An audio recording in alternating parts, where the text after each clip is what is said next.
Okay, we're working on 6.5. And all of the problems are sort of similar. You have rational expressions in equation form. So here we have a rational expression equals a rational expression minus 2. So the goal here is to find a common denominator to begin with.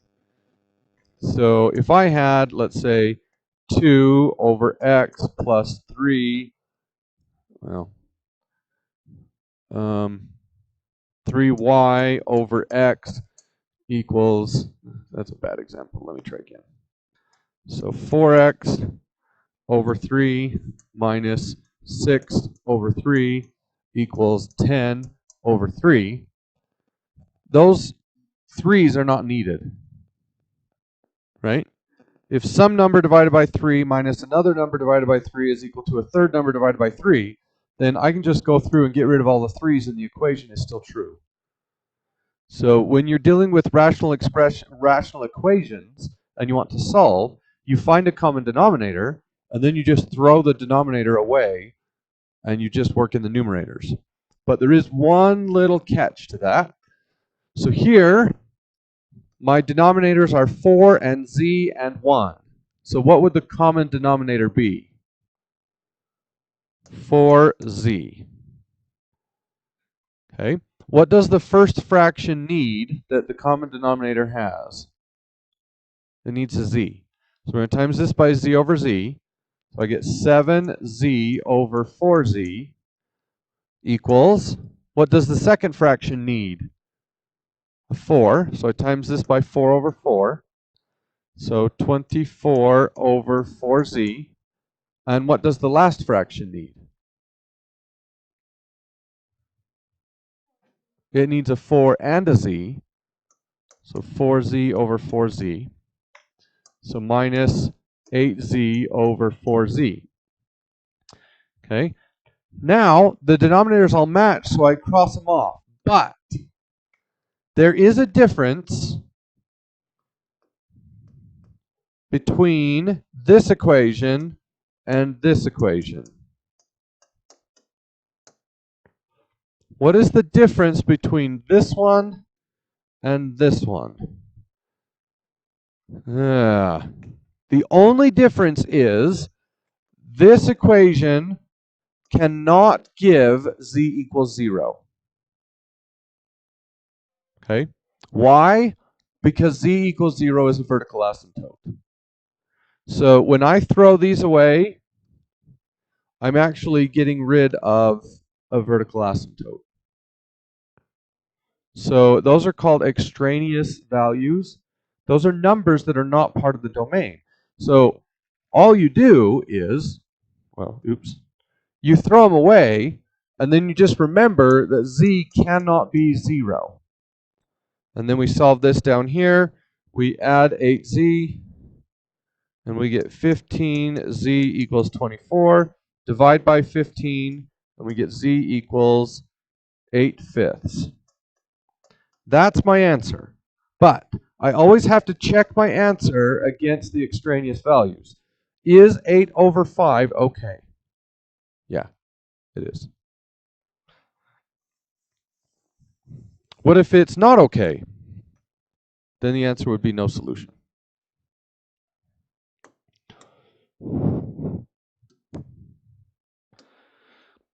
Okay, here's another one. Common denominator here is going to be x plus 6.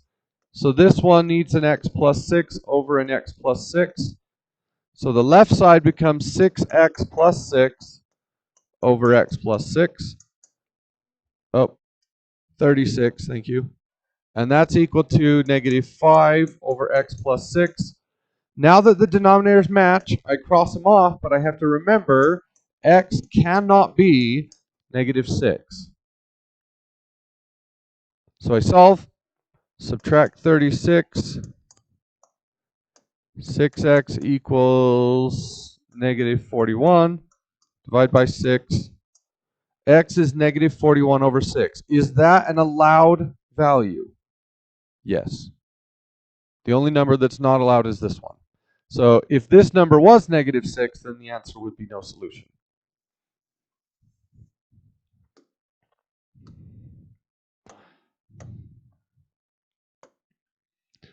All right.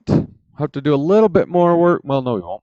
So this one needs a u minus 6 over u minus 6. And I'm going to go ahead and just throw out the denominators now, because I know they're going to go away, but I need to remember that u cannot be 6. So 4 minus 6 equals 2u minus 12.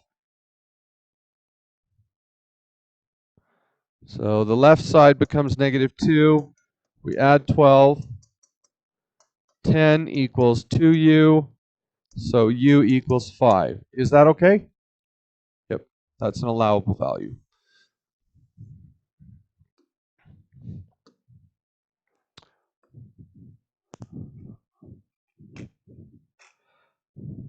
I need longer arms. This is awesome. Okay, what's the common denominator here? 15u. So it would be 3 times 5 times u. So the first fraction needs a 5. The second fraction needs a 3. The third fraction needs a 15u. Does everybody follow that? Good? Okay. Throw out the denominators, but u is not allowed to be 0. So 10 plus 21 equals 15u. So 31 equals 15u. So u is 31 over 15. And that is an okay value. I thought for sure we'd run into a no solution one so far, but we haven't.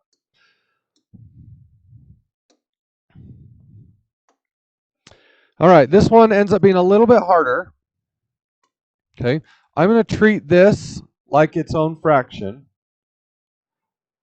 And my common denominator is going to be y. So the left side is 15y minus 32 equals y squared plus 27y. And everything is divided by y. So y cannot be 0. Anybody not understand that?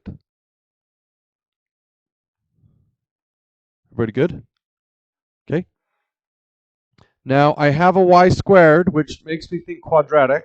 So I need to move everything to the right side. Y squared, 27 minus 15 is 12. Plus 32.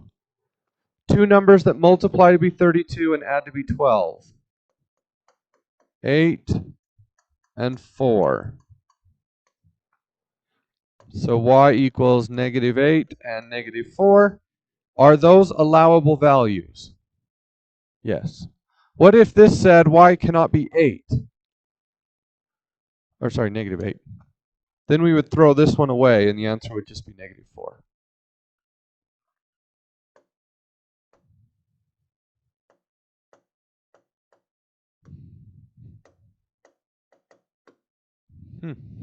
That's weird.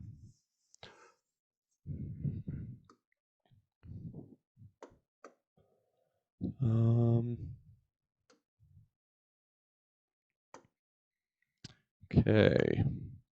So the common denominator here is 2 times x plus 6. So the first one doesn't need anything. The second one needs 2x plus 12. And the last one needs a 2. Throw out the denominator, but remember x cannot be negative 6. So 5 plus 4x plus 24 equals negative 4. Okay, so 4x subtract 24, that would be negative 28, minus 5 would be negative 33. So x is negative 33 over 4, which is allowed.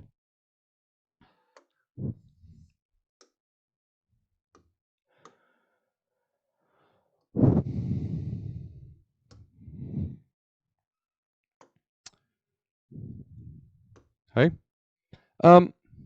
How would you have solved this before today?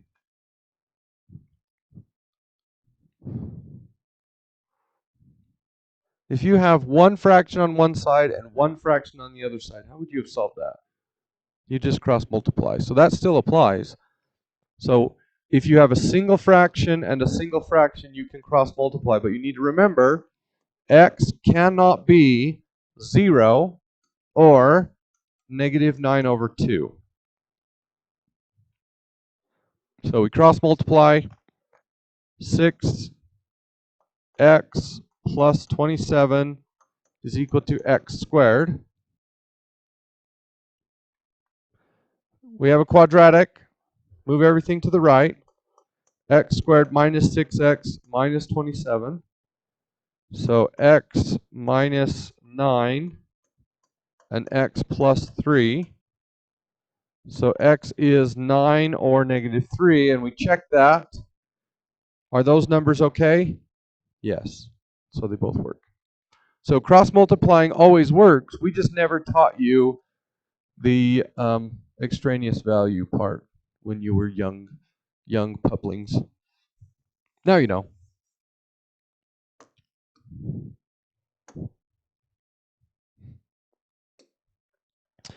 Okay. This one factors into w plus 3 and w minus 4. And that's the common denominator. So we know that w cannot be negative 3 or positive 4. So the first fraction needs a w plus 3. The second fraction needs a w minus 4.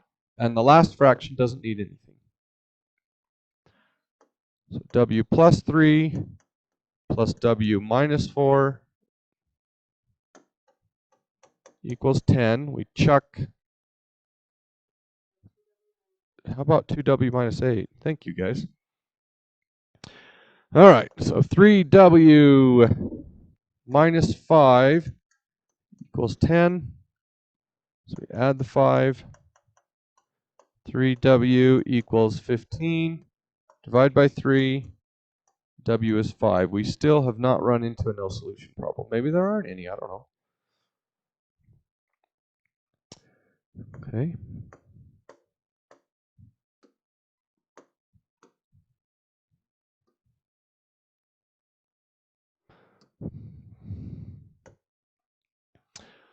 Okay.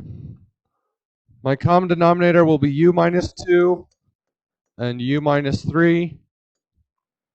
So this one needs a u minus 2, minus 3. This one needs a u minus 2.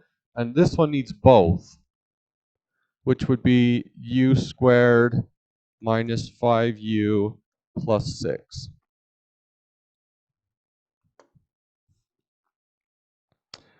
All right, so 3u minus 9, did that one right, equals negative 4u squared plus 20u minus 24 plus 3u minus 6. I'm going to move everything to the left to make that term positive. So 4u squared, how many u's will I end up with? There are 23 on the right side and 3 on the left. So negative 20u. And then we have a negative 30 on the right.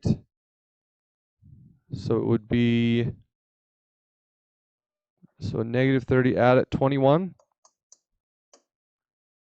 Did I do that right? So we need the box to factor this one. 4u squared and 21. 4 times 21 is 84. Are there factors of 84 that add to be 20?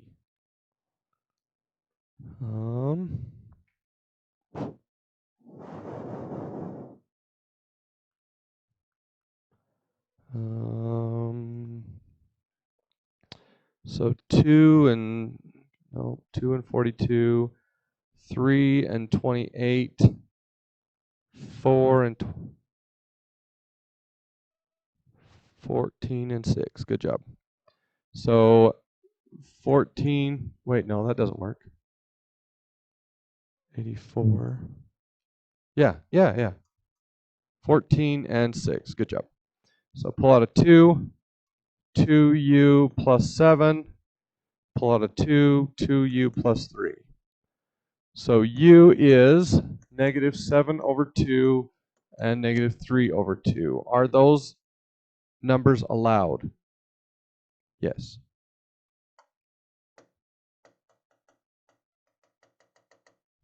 Weird, that button doesn't work anymore. Oh, thanks.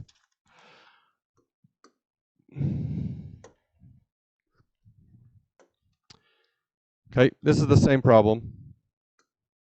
This one needs a w minus 6. This one needs a w minus 5. And this one needs a w squared minus 11w plus 30.